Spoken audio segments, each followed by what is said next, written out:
Hi friends, welcome to Vidya Galaxy.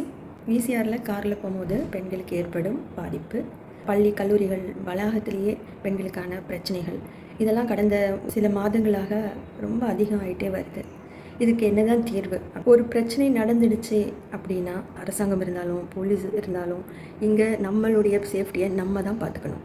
Maximum அந்த பிரச்சனையில் வராமல் எப்படி பார்த்துக்கிறது அப்படின்றது தான் உண்மையான அறிவு. அது எந்த ஊராக இருந்தாலும் சரி, அந்த பாதிக்கப்பட்ட பிறகு ப்ராப்ளத்தை சரி செய்ய முடியாது.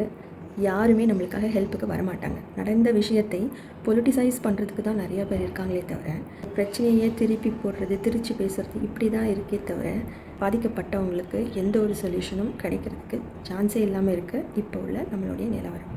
அப்போது நம்ம பெண்கள் என்ன செய்யணும்? வேலைக்கு போகிற பெண்கள், நைட் டியூட்டி பார்க்குற பெண்கள் எல்லாம் வேறு வேறு நேரத்தில் வர வேண்டியது இருக்குது. இந்த விஷயத்தில் இந்த பெண் தான் முடிவெடுக்கணும். நம்ம போகிற இடமும் நம்ம கூட இருக்கிற ஒரு பர்சனோ 2 பர்சனோ சேஃபானவங்களா, நம்ம போகக்கூடிய நேரத்தையும் கவனிக்கணும். எவ்வளோ தான் ஃப்ரெண்ட்ஷிப்பாக இருந்தாலும், எவ்வளோ தான் ரியல் டீப் நம்பிக்கை இருந்தாலும், தயவு செய்து பெண்கள் யாரையும் நம்பாதீங்க. இது பெண்கள் மட்டும் இல்லை, ஆண்களும் சரி, யாரையுமே தன்னுடைய சேஃப்டிக்கு தாண்டி நம்பாதீங்க.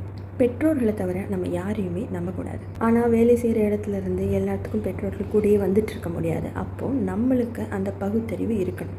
இந்த ஃப்ரெண்ட்ஷிப், அந்த கதை இந்த கதை இதெல்லாம் தயவு செய்து நம்பாதீங்க. நைட் டியூட்டி அந்த மாதிரி ஒர்க் கொடுத்தாலும் முடிஞ்ச வரைக்கும் மக்கள் நிறைய பேர் இருக்கிற இடத்துலையே இருந்து ஒர்க் பண்ணுங்கள்.